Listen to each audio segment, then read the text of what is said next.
আমরা এই জানুয়ারি এবং ফেব্রুয়ারি 2026-এর এই দুটো মাস আমরা একটু রিসেস নিই, সেই জন্যে অন্যান্য ক্লাসগুলো হয় না।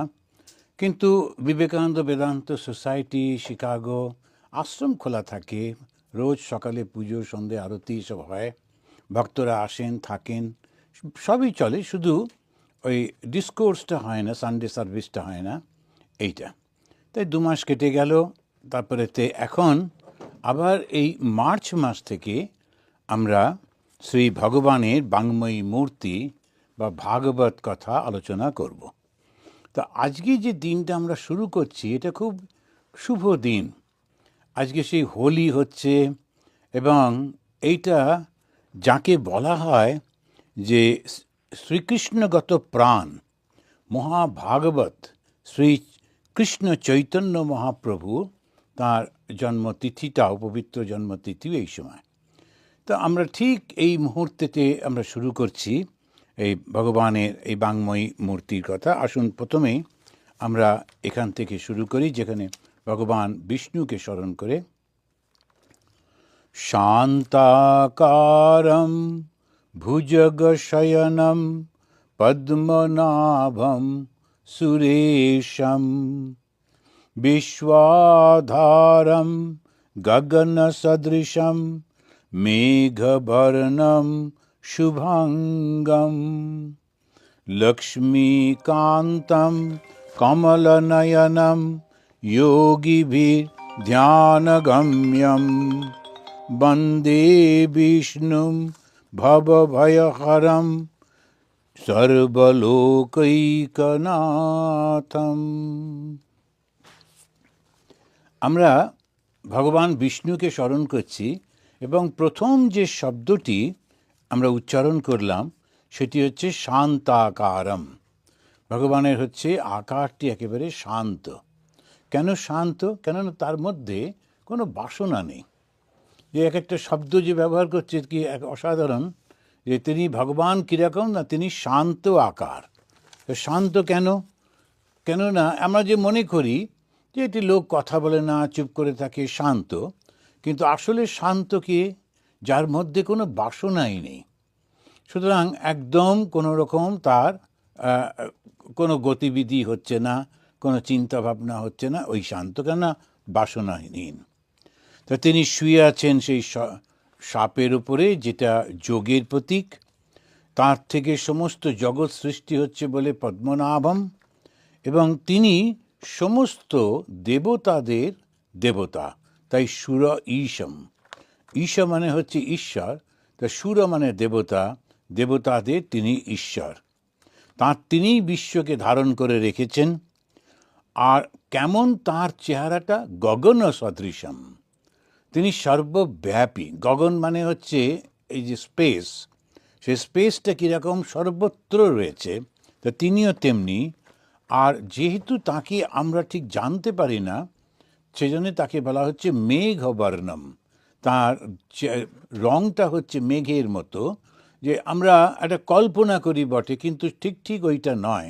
তো ভগবান সম্পর্কে আমাদের একটা ধারণা আমরা চেষ্টা করছি, অথচ তিনি ঠিক সেটা নন। আর তার সমস্ত অঙ্গটা হচ্ছে শুভ, কোথাও কোনো খুঁত নেই অঙ্গের মধ্যে। আর তিনি হচ্ছেন লক্ষ্মী কান্তম। কান্তম মানে প্রভু বা পতি, আর লক্ষ্মী যিনি ওয়েলথ বা সমস্ত সাকসেসের মূল, তাই লক্ষ্মী কান্তম। কমল নয়নম, তার চোখ দুটি খুব অসাধারণ সুন্দর। আর সেই চোখ দুটি কেন অসাধারণ সুন্দর বলা হয়? কারণ ওই দৃষ্টি দিয়ে দেখেন, তো সেই জন্যে সমস্তটা। কমল মানে হচ্ছে পদ্মফুল। তো পদ্মফুল একটা উদাহরণ দেওয়া হয়েছে বটে। আসলে হচ্ছে পদ্মফুলটা লোকে খুব পছন্দ করে, আমাদের দেশে হয়ও খুব, ইন্ডিয়াতে। তো সেই জন্যে কিন্তু আসলে যেহেতু পছন্দ করি ওই তাকিয়ে থাকতে, তাই চোখ দুটি যেন সেই রকম দেখতে খুব ভালো লাগছে। কমল নয়নম। এগুলো দেখেছেন কারা? যোগীভি ধ্যানগম্য। যারা যোগী, যারা সমস্ত তাদের মনটাকে শুদ্ধ করেছেন, তাদের ধ্যানের মধ্যে এইটি প্রকাশিত হয়েছে। ভগবানের এই শ্রীমূর্তিটি প্রকাশিত হয়েছে। আমরা সেই ভগবান বিষ্ণুকে আমরা বন্দনা করছি, প্রার্থনা করছি, পুজো করছি। বিষ্ণু মানে যিনি সর্বব্যাপী, তিনিই বিষ্ণু। কেন বন্দনা করছি? ভব ভয় হরম, তিনি আমাদের এই সংসার বন্ধন থেকে মুক্ত করে দেবেন। তো সব কিছুর পেছনে রয়েছে ওই উদ্দেশ্যটা, যাতে আমাদের সংসারে আর ফিরে আসতে না হয়। আর সর্বলোকৈকনাথম, তিনি সমস্ত জগতের নাথ। এই ভগবান বিষ্ণুকে স্মরণ করে শুরু হচ্ছে। কিন্তু কেন এই কথাগুলি হচ্ছে, কোন পরিপ্রেক্ষিতে? যারা আমরা ভাগবত পাঠ করছি, যারা ভাগবত পড়েছেন, আমরা জানি একটা অসাধারণ ঘটনা ঘটছিল। সেই ঘটনাটার পরিপ্রেক্ষিতে এইগুলো সব হচ্ছে। যেমন আমাদের ভগবত গীতা, ভগবান শ্রীকৃষ্ণের তার বাণী, কিন্তু ঘটনাটা কোথায় ঘটল? যুদ্ধক্ষেত্রে। একটা বিশাল যুদ্ধক্ষেত্র, তার মধ্যে দাঁড়িয়ে তিনি অর্জুনকে ওই কথাগুলি বললেন। তা মৃত্যুর মুখে দাঁড়িয়ে তিনি অমৃতের কথা বলেছিলেন, সেই ভগবত গীতা, যেখানে সমস্ত লোক তারা মারা যাবে, দু পক্ষ ভয়ঙ্কর হিংস্র ভাব প্রকাশ পাবে, একে অন্যের রক্ত পিপাসু হচ্ছে। এই রকম যখন পরিস্থিতি, তখন শ্রী ভগবান সেই কথাগুলি বলছেন, যে কথাগুলির মধ্যে দিয়ে মানুষ তার সমস্ত বন্ধন থেকে মুক্ত হয়ে যেতে পারে, হিংসা থেকে সম্পূর্ণভাবে মুক্ত হয়ে যেতে পারে।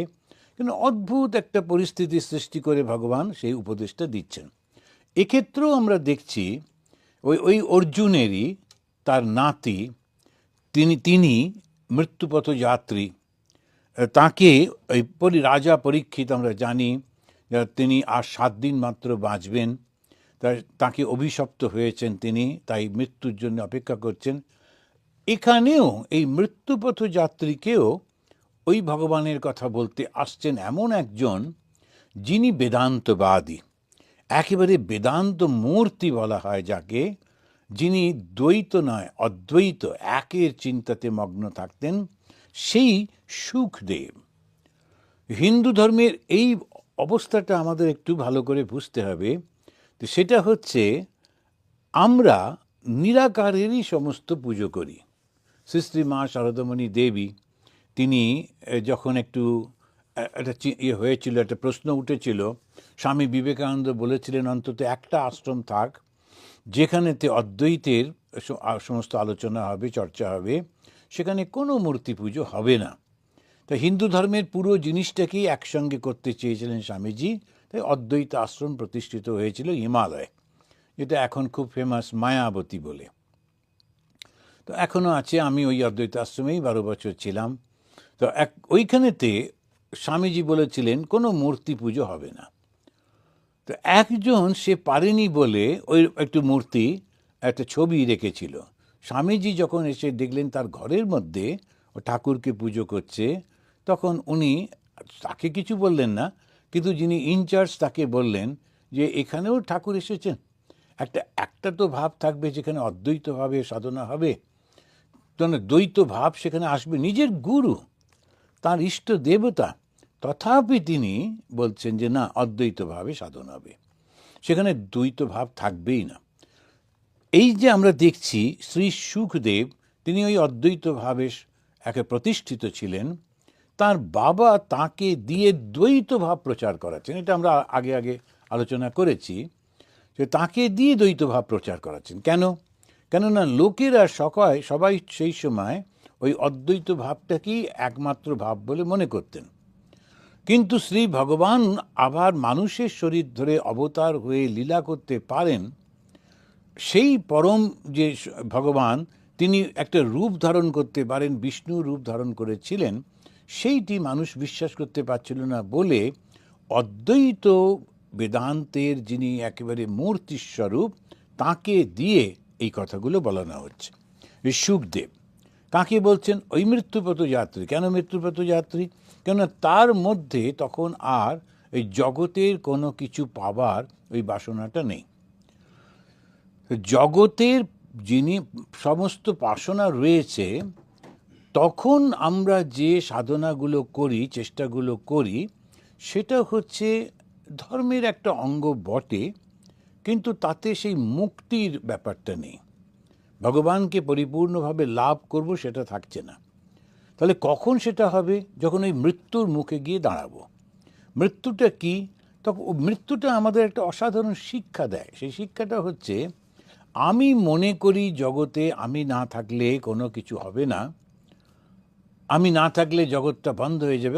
প্রত্যেকটা মানুষেরই তার নিজের নিজের ক্ষেত্রে ওইটুকু মনে হয়। অথচ দেখা যায় তার আগেও জগৎ ছিল, পরেও জগৎ থাকবে, সে না থাকলে কোনো সমস্যা হচ্ছে না, নিজের মতো গতিতে জগৎ চলবে। এখন সেই সত্যটা যেই মুহূর্তে আমার মনের মধ্যে এলো, তখন কি হলো? আমি জগতে থাকবো বটে, কিন্তু জগতের সঙ্গে আমি অ্যাটাচড হয়ে যাচ্ছি না, আমি যুক্ত হয়ে যাচ্ছি না। আমার যে বোধটা, অহংকার যেটা, সেটা আর থাকছে না। যেই মুহূর্তে অহংকারটি চলে যাচ্ছে, সঙ্গে সঙ্গে ঈশ্বরের প্রতিফলন ঘটছে। তা এইটা যখন আমরা করি, তখন ভারতবর্ষে ওই দুটো পথের ওরা শুরুটা করে দিলেন। একটা হচ্ছে অদ্বৈত, কেননা অদ্বৈত না হলে সেটাই হচ্ছে চরম জ্ঞান। দুই বলে কোনো কিছু নেই, একই। তো এই যে যিনি এই ভাগবত রচনা করলেন, আবার তিনি সেই বেদব্যাস পরবর্তীকালে একটা জায়গায় ভগবানের কাছে ক্ষমা চাইছেন।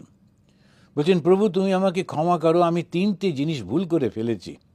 একটা হচ্ছে যে তুমি সর্বব্যাপী হওয়ার সত্ত্বেও আমি তোমাকে মূর্তিতে কল্পনা করেছি, আর তোমার সম্পর্কে কোনো কিছু বলা সম্ভব নয়, তথাপি আমি তোমার স্তোত্র পাঠ করেছি, স্তোত্র রচনা করেছি, বলেছি তুমি এই রকম, বলেছি তুমি ওই রকম। এটা খুব ভুল হয়ে গেছে। আর তোমাকে পাওয়ার মতো কোনো, এইরকমভাবে তিনি তিনটে ভুলের জন্য ক্ষমা প্রার্থনা করছেন। যে মূর্তি যে আমরা পুজো করি হিন্দুরা, আসলে আমরা ওই মূর্তির মাধ্যমে ওই অমূর্তের কাছে যাই। সীমিত সাহায্য নিয়ে অসীমের কাছে পৌঁছে যাচ্ছে। সসীমকে ধরে অসীমের কাছে পৌঁছানো, দ্বৈতকে ধরে অদ্বৈতে পৌঁছানো। তো এইটি ভগবান শ্রীরামকৃষ্ণদেব তাঁর সেই সুন্দর সহজ সরল ভাষায় বললেন। জল হচ্ছে নিরাকারের প্রতীক, কিন্তু সেই জলটাই আবার জমে বরফ হয়ে আকার নিয়ে নেয় যখন ভক্তি হিমের বাতাস চলে। আবার যখন সেই জলের উপরে জ্ঞানের সূর্যের উত্তাপ এসে পড়ে, সেই জলটাই তখন আবার তার মধ্যে আবার জলে পৌঁছে যায়, বরফ থাকে না, কোনো আকার থাকে না। তো যাকে তুমি নিরাকার বলছো, তিনিই সাকার, তিনিই নিরাকার। এই জ্ঞানটুকু হলে আর কোনো দ্বন্দ্ব থাকে না। তো নিরাকার আর সাকারের এই দ্বন্দ্বটা সেখানে মিটিয়ে দেন।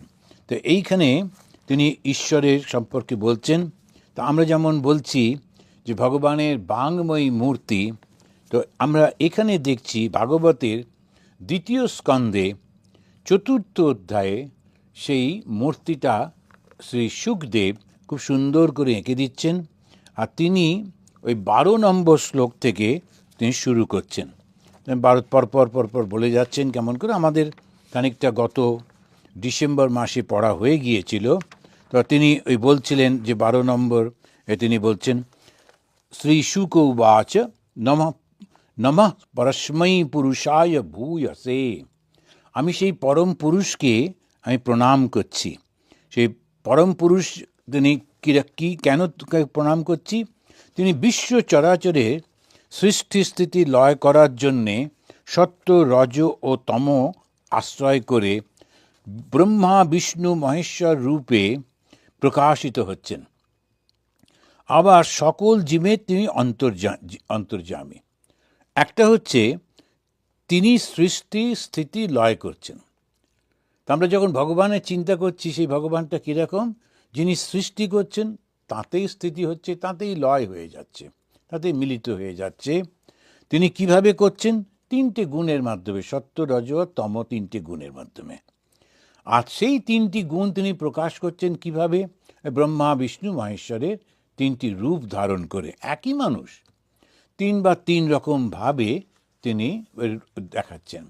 তো যখন একজন যোদ্ধা সেই বাড়িতে এসেছে, সে বাবা মার কাছে, সে মাটিতে বসে বাবা মার পায়ের কাছে বসে আছে, অত্যন্ত সন্তান বোধে, তখন সেই যোদ্ধাই তার অন্য রূপ।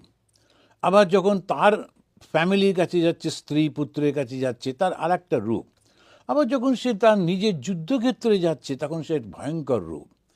তো আমরা দেখতে পাচ্ছি যখন সৃষ্টি, স্থিতি এবং প্রলয়, প্রতিটি মানুষ কিন্তু করে চলেছেন, একই মানুষ তিন রকমভাবে কাজ করে যাচ্ছেন।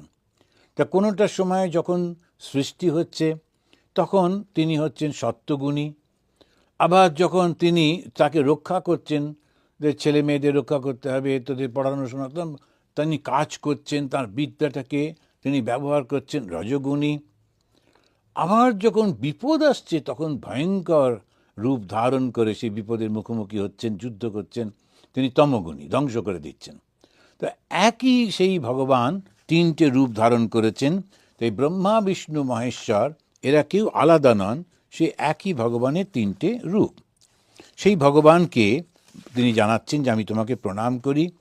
এরপরে তিনি বলছেন, যিনি সাধুজনের দুঃখ কষ্ট মোচন করেন আর অসতের বিনাশ করেন। সাধুদের দুঃখ কষ্টতে ভগবান এসে তাদেরকে সাহায্য করেন। কেন করেন? কেননা যারা সাধু, যারা ভালো, যারা অন্যকে কষ্ট দেয় না, যারা ভগবান বিশ্বাসী, এই মানুষগুলি রক্ষার জন্যেই শ্রী ভগবান আসছেন বারংবার। অর্থাৎ এই মানুষগুলি না, ওই মানুষগুলি যে সত্যটাকে ধরে থাকে, সেইটিকেই তিনি আপহোল্ড করছেন, সেটাকেই তিনি প্রোটেক্ট করছেন, সেটাকেই তিনি দেখাতে চাইছেন, এইটার মধ্যে দিয়ে যাও। অসৎ কারা? যারা এই শরীরটাকেই একমাত্র এবং এই জগৎটাকে একমাত্র সত্য বলে মনে করে, এরা হচ্ছে সেই অসৎ ব্যক্তি।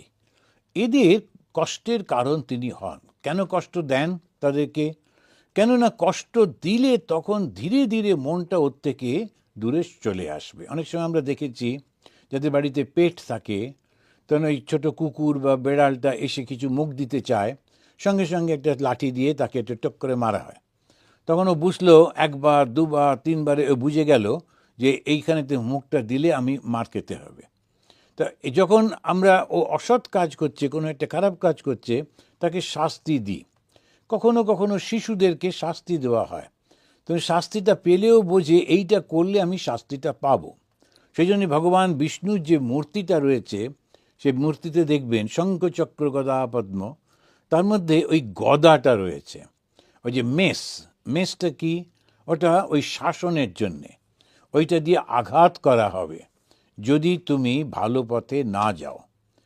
তো এইটার জন্যেই শাসন করাটাও ওই ভগবানের ক্রিয়ার মধ্যে পড়ছে। তা তিনি অসতের বিনাশ করছেন।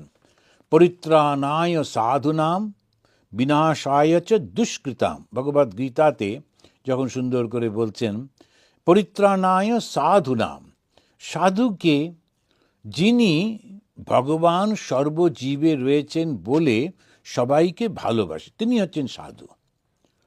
যখন এই সাধু বলা হচ্ছে, ভালো বলা হচ্ছে, সৎ বলা হচ্ছে, যে ও চুরি করে না সুতরাং সাধু লোক, তা কিন্তু না।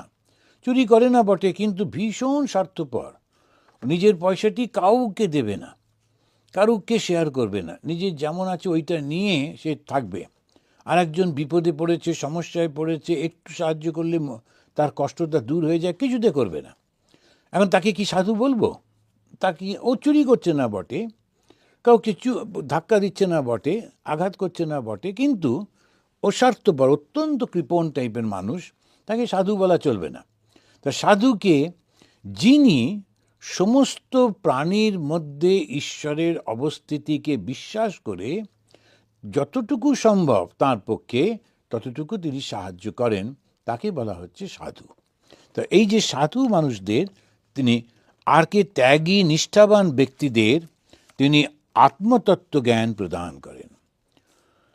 যারা নিষ্ঠাবান আর ত্যাগী, ত্যাগীকে, ত্যাগী হচ্ছে যে অহংকারটা ত্যাগ করেছে, সেই হচ্ছে ঠিক ঠিক ত্যাগী।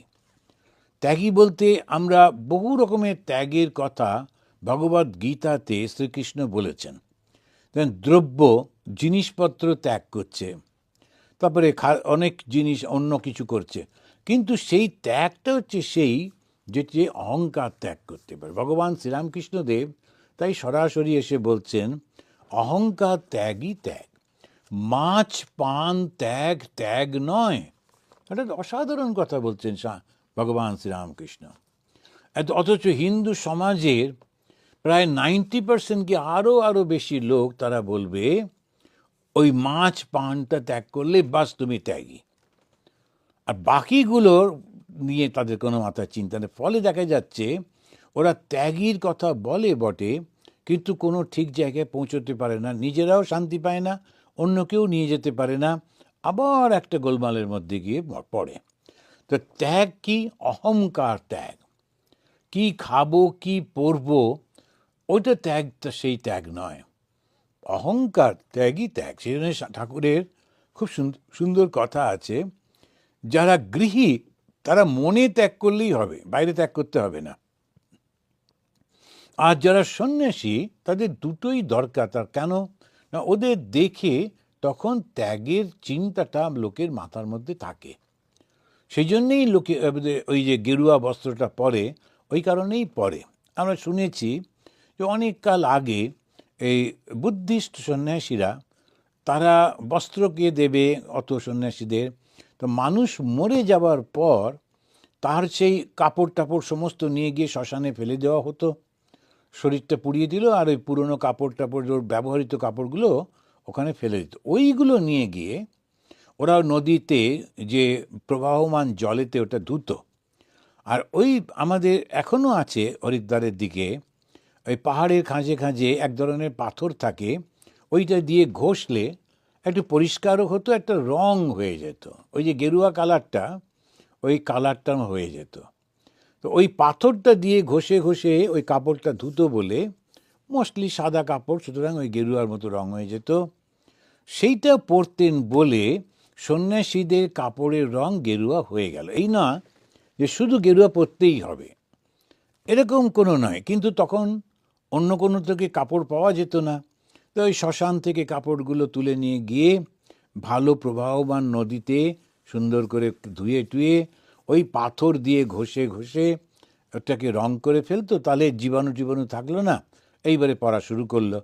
দেখতে দেখতে সব সন্ন্যাসীদের একই ধরনের পোশাক হয়ে গেল। তা বুদ্ধদেব থেকে শুরু করে সবার, এবারে বুদ্ধদেব পড়তেন, শঙ্করাচার্য পড়ছেন, শঙ্করাচার্যের পরে বিবেকানন্দ পড়লেন, এবারে ওইটাই চলে গেল একটা ট্র্যাডিশনে, সন্ন্যাসীরা গেরুয়া বস্ত্র পরে। ওই যে গেরুয়া পরছেন তারা, তো ত্যাগ করতে হলে ওইভাবে তারা ত্যাগ করছেন। তো তিনি সাধুজনের দুঃখ কষ্ট মোচন করেন, অসৎকে বিনাশ করেন, আর ত্যাগী নিষ্ঠাবান ব্যক্তিদের আত্মতত্ত্ব জ্ঞান দেন। আত্মতত্ত্ব জ্ঞান মানে কি? নিজের সম্পর্কে জ্ঞান। আত্মতত্ত্ব, আমার মধ্যে আসলে কি আছে, এই তত্ত্ব মানে সত্য। যেমন বলা হয় তত্ত্ব কথায় তাই শুধাবি। তত্ত্ব কথা মানে কি? সত্য কথা। তো সত্যটা কি বলো দেখি, এরকমভাবে কথাটা। তো একটা রামপ্রসাদের গান আছে, তত্ত্ব কথায় তাই শুধাবি। কি সত্যটা সেটা বলো তো। তো সেই তত্ত্ব বলতে গিয়ে বলছেন যে আত্ম।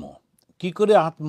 তখন ওই জ্ঞানীরা বলেন যে তুমি দেখো, যে জিনিসটা পরিবর্তিত হয়ে যাচ্ছে সেটা ধ্বংস হয়ে যাচ্ছে। যে কোনো জিনিস পরিবর্তন হচ্ছে মানে ধ্বংস হচ্ছে। তাহলে কোনটা কোনটা পরিবর্তন হচ্ছে? জগতের বিভিন্ন জিনিসে তাকিয়ে দেখছি, তাই তো সব পরিবর্তন। আবার আমার নিজের দিকে তাকিয়ে দেখলাম, তাই তো আমারও তো পরিবর্তন। আমার শরীরটার পরিবর্তন হচ্ছে, মনটার পরিবর্তন হচ্ছে।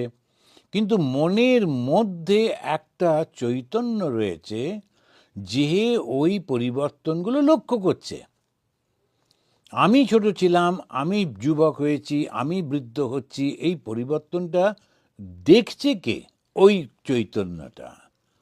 তো সেইটাকে যেই জানতে পারলাম, তখন আত্মজ্ঞান হলো। তো যা কিছু পরিবর্তনশীল তাতে আমি মন দেব না, যেটা কখনো পরিবর্তন হয় না আমি তার উপরে মন দেব, অর্থাৎ চেতনায়। তো চেতনা চৈতন্য করে শ্রী শ্রী ভগবান ঠাকুর শ্রীরামকৃষ্ণদেব সারা পৃথিবীর মানুষকে, সমস্ত মনুষ্য সমাজকে যে আশীর্বাদটা দিয়েছিলেন 1 জানুয়ারি 1886-এ, সেটি হচ্ছে তোমাদের চৈতন্য হোক। দেখুন কত বড় কথাটা, ছোট্ট কথা কিন্তু কত সুন্দর। তোমাদের চৈতন্য হোক। তা কে বলছেন? ভগবান বলছেন। কাদের বলছেন? মানুষকে বলছেন, জীবকে বলছেন। কি তিনি আশীর্বাদ করছেন? তোমাদের চৈতন্য হোক, তো আত্মতত্ত্ব জ্ঞান প্রদান করছেন। তারপরেই বলছেন যে তিনি পরমেশ্বরকে তিনি ভক্ত পালক। তাদের কি ভগবান, তিনি কীরকম? ভক্তের পালক। পালক মানে তাদের রক্ষা করেন। যারা ভগবানকে ধরে থাকে, ভগবান ভগবান করেন, তাদেরকে তিনি রক্ষা করেন। এটা অসাধারণ উদাহরণ হিসেবে বলা যেতে পারে ভগবান শ্রীরামকৃষ্ণদেবের বাবা ক্ষুদিরাম চট্টোপাধ্যায়, খুব নিষ্ঠাবান ব্রাহ্মণ এবং কখনো মিথ্যা বলবেন না বলে তাকে মিথ্যা জোর করে বলতে বলা হলো এবং তিনি বললেন না বলে ওই জমিদার তাকে ঘরবাড়ি থেকে তাড়িয়ে দিল। এখন সেই 1.5 গ্রাম এখনও আছে। আমাদের ভক্তরা সেই জমিটা কিনে নিয়ে আবার নতুন করে ঠাকুরের আশ্রম করেছে। খুবই সুন্দর, আমি একবার গিয়ে দর্শন করে এলাম। অসাধারণ জায়গা, কারণ ওইখান থেকে একটা সত্য আবিষ্কার হচ্ছে। কি সত্য? ভগবানকে যে ধরে থাকে, ভগবান তাকে রক্ষা করেন। ওই ব্রাহ্মণ, তার সব কিছু ছিল, গোয়াল ভরা গরু, তারপরে ধান, তারপরে জমি, পুকুর, সমস্ত ছিল। একটা মিথ্যে বলবেন না বলে সে একবারে বার করে দিল। উনি কি নিয়ে বেরোলেন? তো এই বাড়ির যে দেবতা, সেই তাকে শুধু বুকে করে নিয়ে বেরিয়ে পড়লেন, আর তো কোনো নিতে পারছেন না। তার স্ত্রী পুত্রের হাত ধরে গৃহদেবতাকে নিয়ে বেরিয়ে পড়ে কোথায় যাবেন জানেন না, রাস্তা দিয়ে যাচ্ছেন। যে গ্রামটা থেকে তাকে তাড়িয়ে দিল, তার পরে একটা গ্রামে আসতে না আসতেই সেখানকার জমিদার এসে বললেন, আপনি আমাদের গ্রামে থাকুন।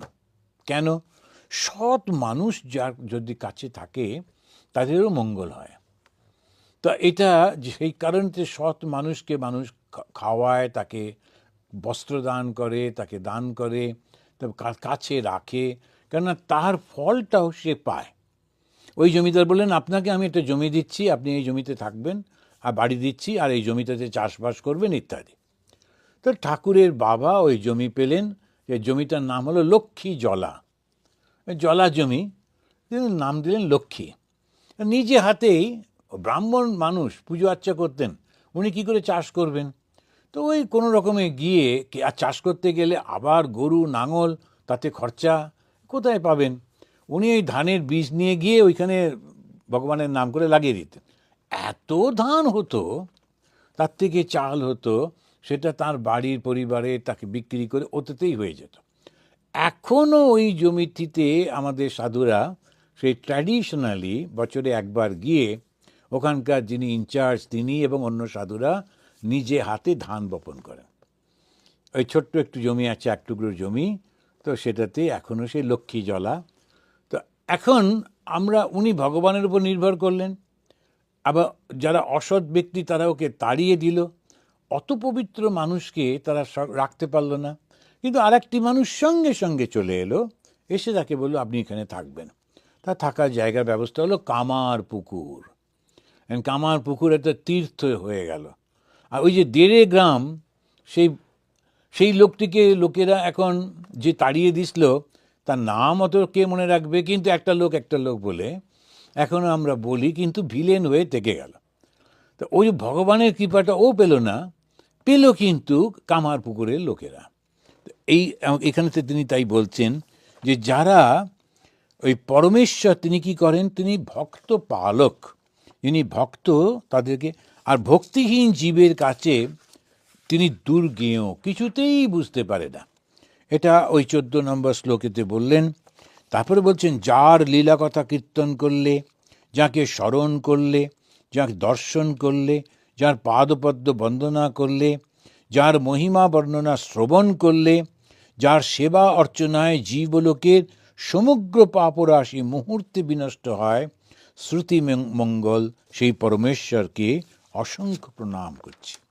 তো ভগবানের ধীরে ধীরে ভগবানকে আমাদের সামনে তিনি তুলে ধরছেন। তো কীরকম সেই ভগবান? এইরকম এরকম এরকম এরকম বলছেন, যে তার সম্পর্কে বলতে গিয়ে এটা বলছেন। আর বিচক্ষণ ব্যক্তি যারা, তাদের অন্তরাত্মা ভেতর থেকে উভয়ত সঙ্গম বুধস্য গ্লোত ক্লাম ব্রহ্মগতিম বিন্দন্তি তস্मै সুভদ্রসা শ্রবসে নমঃ নমঃ। বারংবার বলতে বলতে যাচ্ছেন যে সুভদ্র শ্রবসে শ্রুতি মঙ্গল, ভগবানের নাম যখন শুনি তাতেই মঙ্গল হয়। ভগবানের নাম করলে তো মঙ্গল হবেই, তার নামটা শুনলেও মঙ্গল হচ্ছে। তা তাকে আমি প্রণাম করছি। তা তিনি কি হয়, তা সমস্ত ভোগ বাসনাকে দূর করে দেন। ভগবানের নাম করলে ভোগ বাসনা দূর হয়ে যায়। এটা এখন অনেকে যারা আছে তারা ভোগ বাসনা জন্যে ভগবানের নাম করে। ঠাকুর আমাকে একটা বড় বাড়ি দাও, ঠাকুর আমাকে একটা এই দাও, এই সমস্ত করতে থাকেন। কিন্তু তারপরেতে দেখেন যে তো মহা উৎপাদ এই বাড়ি নিয়ে, এখন এত ট্যাক্স কে দেবে, তখন আবার ছোট করতে শুরু করে। বড় বাড়ি বিক্রি করে তখন আবার ছোট বাড়ি থেকে 1 কোঠা ঘর, তারপরে সবাই চলে গেল, তখন একটা অন্য জায়গায়। এখন দেখতে ছিলাম ছোট, আবার শেষ জীবনে গিয়ে আর একটা ছোট্ট জায়গাতে গিয়ে পড়লাম, মাঝখানে একটু হই হই করে নিলাম, আচ্ছা বেশ ঠিক আছে। ওইটা যেই বুঝতে পারলো ঠিক আছে এইটুকু করলাম, কিন্তু জড়িয়ে পড়বো না, বাস তাহলে হয়ে গেল। তো সেইখানে উনি তখন বলছেন যে কি হয়, যে যিনি এরকম করেন তাদের ভেতর থেকে উভয়ত মানে স্বর্গ মর্ত দুই দিকের সঙ্গম ভোগ বাসনাকে বুধস্য, স্বর্গে যাব এই বাসনা সমস্ত লোকের থাকে।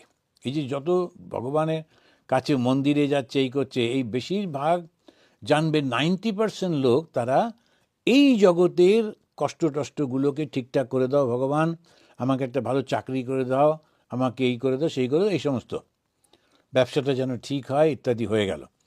আর কিছু লোক আছে বলে আচ্ছা যাক জীবনটা মোটামুটি তুমি কাটিয়ে দিয়েছো, হয়ে গেছে, এবার স্বর্গে গিয়ে যেন ঠিক থাকি।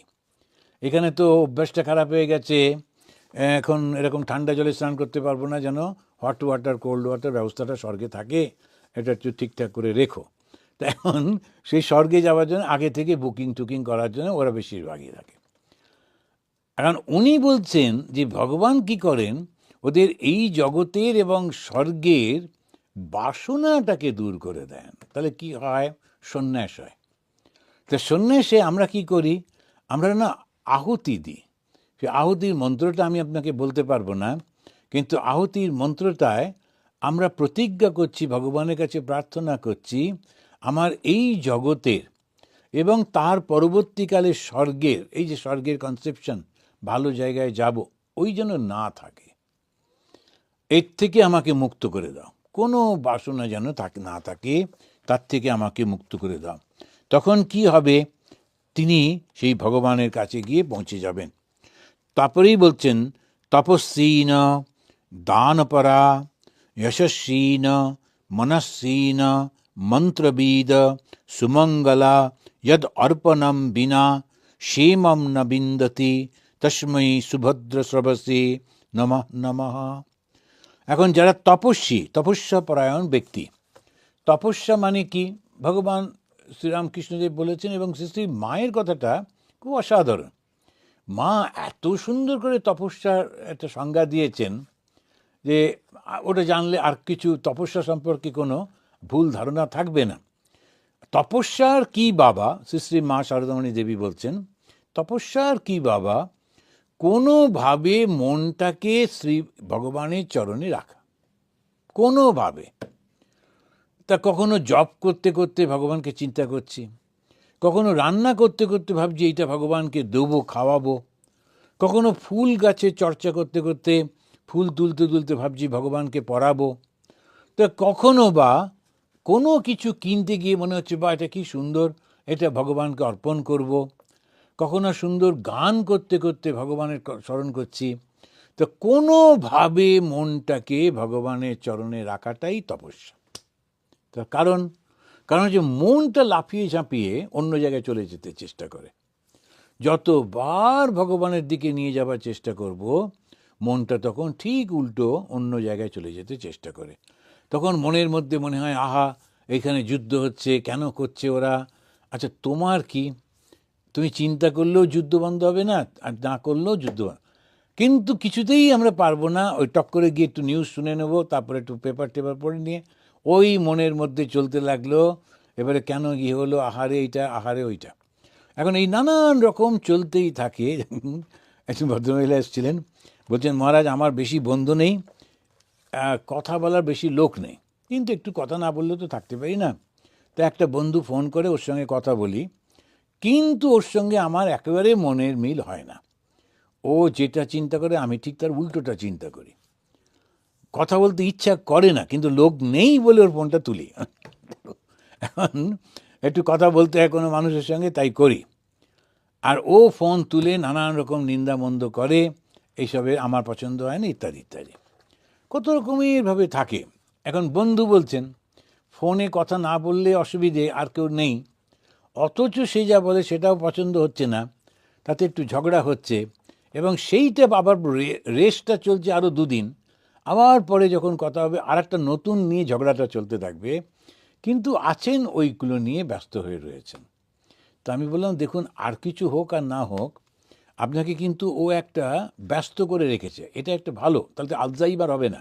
ব্যস্ত থাকলে মনের চিন্তা, কেন এরকম বললো, ওর বলা উচিত হয়নি ইত্যাদি নিয়ে মনটা একটু অ্যাক্টিভ থাকবে, তখন ওটা সুবিধা হবে। সুতরাং ওকে ধন্যবাদ দেবেন মনে মনে, ও যত আপনাকে রাগিয়ে দিচ্ছে ততই আপনার মঙ্গল হচ্ছে, ঠিকই আছে। এবং সেইভাবে যখন আমরা দেখি, এইবারে দেখব সেই ভগবান আমাদের এই ভুলটা দূর করে দিচ্ছেন। তো উনি বলতে গিয়ে বলছেন, যারা তপস্যা করছে, যারা দান করছে, যারা যশস্বী, খুব প্রসিদ্ধ ব্যক্তি নানান কারণে, কেউ গানে, কেউ নাচে, কেউ এটাতে, কেউ সেটাতে খুব যশস্বী হয়, সেই তারা মননশীল ব্যক্তি, যারা যারা ঋষি তুল্য সব ব্যক্তি, যারা মন্ত্রের দ্রষ্টা, মন্ত্রবিদ, যারা আবার সমস্ত কিছু কর্মফল সমর্পণ করেছেন, তাদের সেটা না করলে তারা শান্তি লাভ করতে পারে না। সর্বেশ্বর ভগবানই তিনি জ্ঞানীদের নিকট আত্মারূপে উপাস্য। এটা একটা অসাধারণ কথা ভাগবতে আমরা পাচ্ছি। তিনি বলছেন স এষ আত্মা আত্মবতাম অধীশ্বরঃ।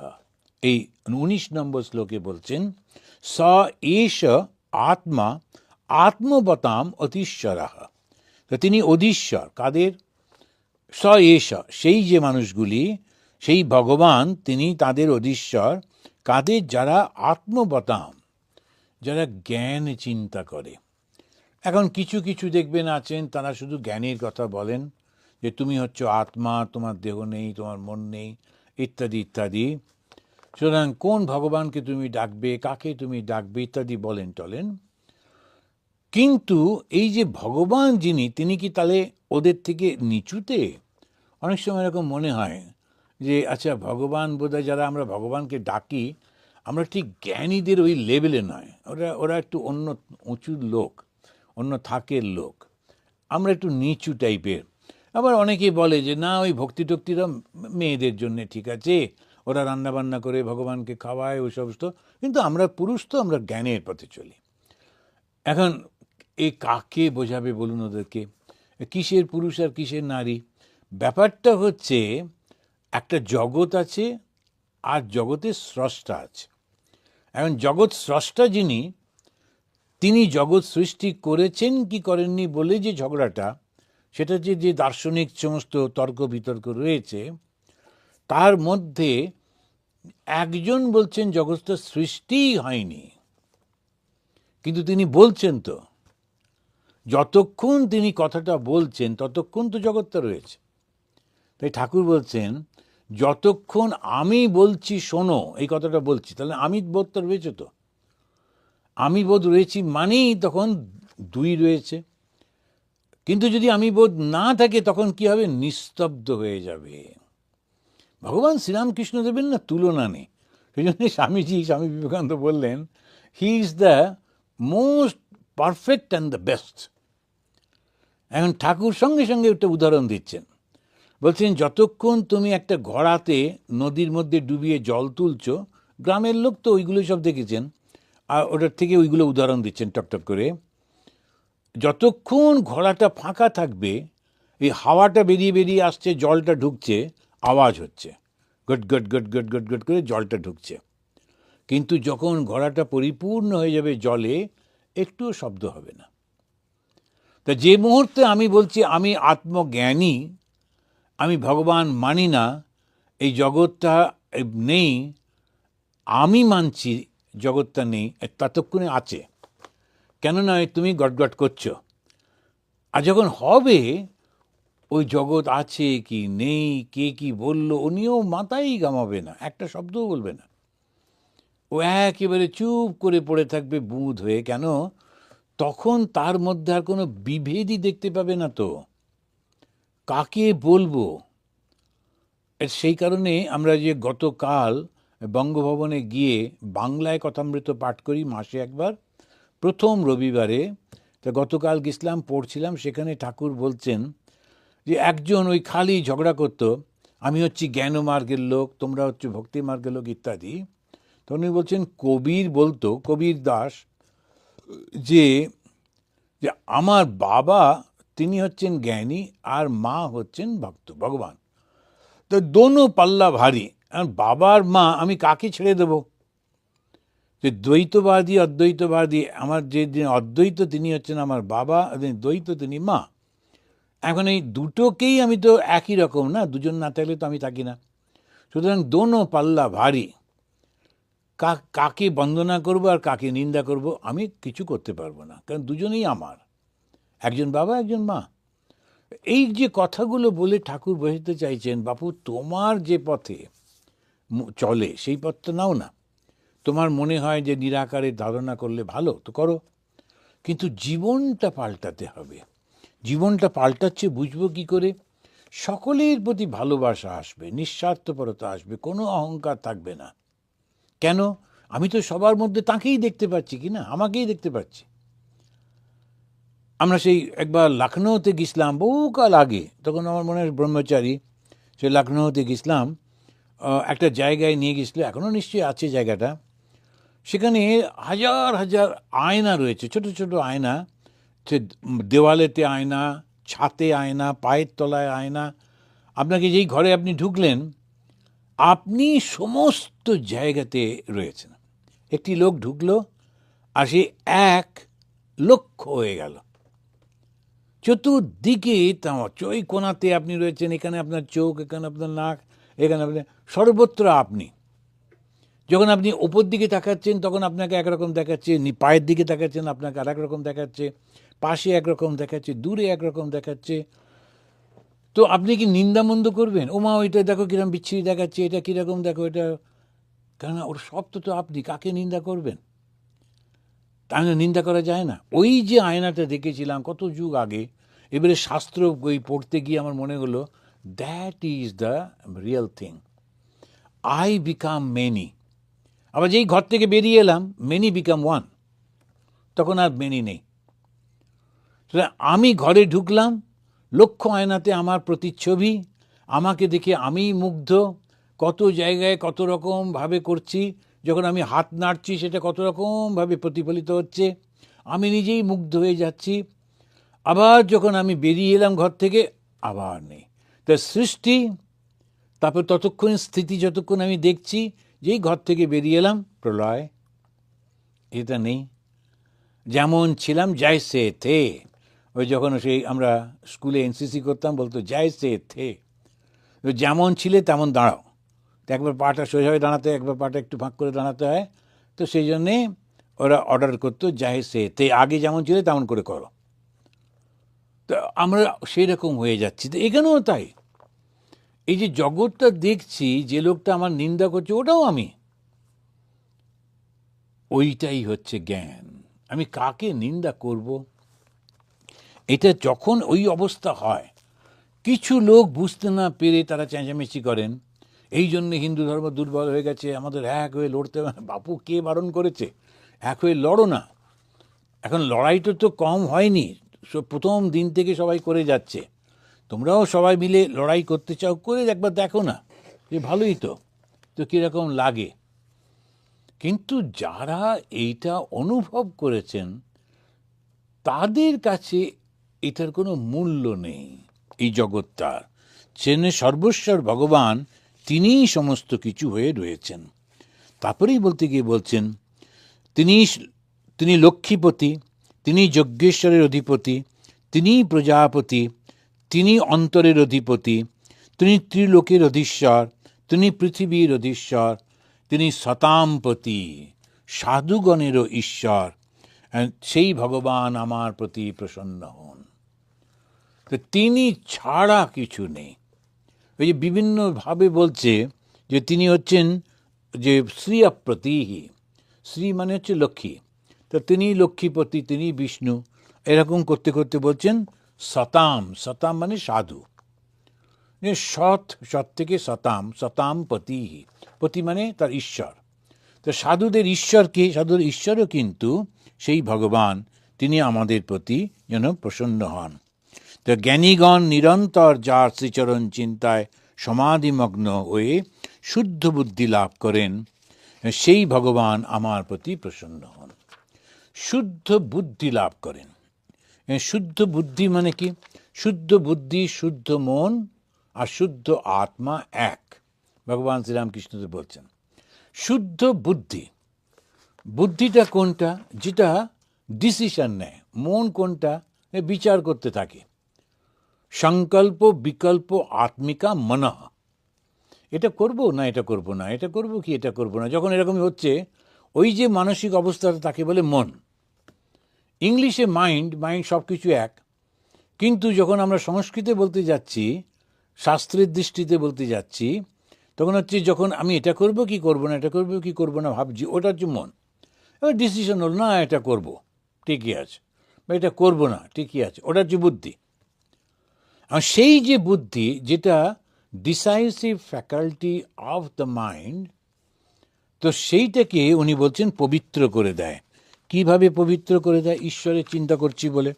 যখন ঈশ্বরের চিন্তা করছি বলে, তখন আর তো জগতের চিন্তা নেই। জগতের চিন্তা করলে কি হয়? বিভিন্নতা আসে।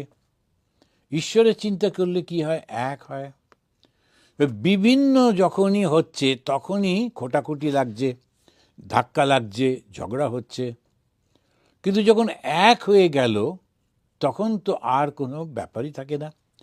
তো এই যে আমরা সংঘের মধ্যে থাকি, এখন প্রত্যেকটি সাধু একা একা থাকলেও কিন্তু একটা আশ্রম চালাতেই পারে। আমাদের থেকে অনেক সাধুরা, তারা আসেন, সন্ন্যাস নেন, তারপরে বেরিয়ে গিয়ে কিছু ভক্তদের সাহায্য নিয়ে একটা আশ্রম করে কিছু গরিব বাচ্চাদের পড়াচ্ছি, কিছু এই করছি, ওই কিছু করে সুন্দর থাকেন, তো কোনো অসুবিধা হচ্ছে না, বেশ একা একা ফ্রি থাকেন। আমাদের কোথাও যেতে গেলে পারমিশন নিতে হচ্ছে, যে মহারাজ এটা করবো কি না, পারমিশন নিতে হচ্ছে। ওপরে সমস্ত তারা রয়েছেন প্রত্যেকটা কাজে, আচ্ছা ওরা সব পারমিশন দেবেন কিনা, এটা ঠিক হবে কি না। ওর কিন্তু তা করতে হয় না, ও স্বাধীনভাবে সব করতে পারে। তা সংঘ জীবনে দরকারটা কি? সাধুরা আগে কখনো সঙ্গে থাকতো না। এই একমাত্র প্রথম আমাদের যেটা শুরু করলেন, তিনি হচ্ছেন বুদ্ধদেব। তিনি হচ্ছে বসে বললেন যে ধর্মম শরণম গচ্ছামি, আমি একটা ধর্ম বা একটা পথকে গ্রহণ করছি, শরণম গচ্ছামি। তারপরে বললেন বুদ্ধম শরণম গচ্ছামি। বুদ্ধ কি? ওই জ্ঞান। সেই জ্ঞানকে আমি স্মরণ করছি বা সেই পথে আমি চলবো, ওটাই আমার জীবনের লক্ষ্য। এরপরেই বললেন সংঘম শরণম গচ্ছামি, যে বুদ্ধ সংঘ সব একসঙ্গে থাকে, আমি তারও শরণ নিচ্ছি। এটা নতুন কথা শুরু করলেন। হিন্দু ধর্মে একসঙ্গে থাকতো না, গুরুর কাছে গেল, সন্ন্যাস নিল, কিছুদিন থাকলো, তারপরে একটা কমণ্ডলু, একটা দণ্ড নিয়ে বেরিয়ে পড়লো। ও যেখানে কিছু খাওয়া পেলো সেখানে থাকতো, এই করতো, ঘুরতে থাকতো। একদিন শরীর খারাপ হলো, মারা গেল।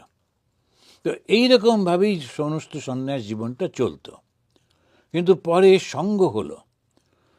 তার পরবর্তীকালে শঙ্করাচার্য এসে তিনি 4টে মঠ তৈরি করলেন, এবং সেই মঠের আন্ডারে সব সাধুরা থাকবেন, কিন্তু ওরাও খুব স্বাধীন থাকতো। কিন্তু স্বামী বিবেকানন্দ এসে এই যে রামকৃষ্ণ মিশন প্রতিষ্ঠা করলেন, আর সেখানে তিনি বললেন যে শিক্ষিত উচ্চ ঘরের ছেলেদেরকেই প্রথম প্রথম নিতে হবে, নিয়ে এই রামকৃষ্ণ মিশন প্রতিষ্ঠা করতে হবে, করে তাদের দিয়ে জগতের উন্নতি সাধন করতে হবে। জগতের উন্নতি, জগৎটাই তো নেই, অথচ জগতের উন্নতি করব কি করে? আমরা যখন যে মান্ডুক্য কারিকা পড়তে যাচ্ছি, সেই জগৎটাই তো নেই। আবার তিনি বলছেন, তখন ঠাকুর ওই কথাটা, যতক্ষণ আমি বোধ আছে ততক্ষণ তুমি বোধ আছে। তো আমি বোধ মানেই তুমি বোধ রয়েছে। সুতরাং এই যে তুমি যে যারা তাদেরকে সাহায্য করো। তো স্বামীজি তখন বললেন, my special object of worship, special object of worship, the poor, the downtrodden, the illiterate, the oppressed. যারা ওর সেবা করবে তারা মুক্ত হয়ে যাবে। সবাই ঝাঁপিয়ে পড়ল। যদি গরিবের সেবা করলে, একটা দরিদ্রকে সেবা করলে, অসুস্থকে সেবা করলে আমি যদি মুক্তি পেয়ে যাই, ওয়াই নট? নতুন একটা দিক এলো। তখন উনি বললেন, এই সঙ্গ হচ্ছে শ্রী শ্রী ঠাকুরের শরীর। কেন? এই সঙ্গের মধ্যে থাকতে হলে তখন মিলেমিশে থাকতে হবে। প্রত্যেকটি লোক শিক্ষিত, প্রত্যেকটি লোকের নিজের নিজের একটা মত আছে। আমি যেভাবে বলছি, আমার পরে সাধু বলবে না না ওরকমভাবে না, এরকমভাবে করতে হবে। ও ঠিকই বলছে, কিন্তু তবু আমরা একসঙ্গে রয়েছি এই 100 বছর ধরে। কি করে? শ্রীরামকৃষ্ণকে আদর্শ করে। তখন কি করি? যখনই কোনো আদেশ আসে তখন আমরা মনে করি ঠাকুরের আদেশ আসছে ওনার মাধ্যমে, আমরা ওনাকে নিচ্ছি না, ওনার মাধ্যমে আসছে। প্রেসিডেন্ট মহারাজ বলেছেন ঠাকুরের কিছু কথা, ঠাকুরের কথা মানব, সংঘকে মেনে নিচ্ছি। ফল কি হচ্ছে? অহংকারটা নিচু হয়ে যাচ্ছে। দুই ভাই পাশাপাশি বাড়িতে থাকতে পারে না, কেন? অহংকারের ঠোকাঠুকি। দুই বোন, তারপরে এই যে ভাইয়ের বিয়ে হলে আরও ঝগড়া, কেন? অহংকারেই তো, আর তো কিছু না। আমি করতে দেবো না বলে সে ঝগড়া করছে। পাশের ভাই, তাদের পরিবার কষ্ট পাচ্ছে, তাদেরকে দেখবো না, অথচ সেই আবার দূরে গিয়ে গরিবদের খাবার টাবার দিয়ে আসছে। পাশেই রয়েছে, ওদেরকে দিলেই হয়, ওদেরকে দেবো না। আর কী লাভ তাতে?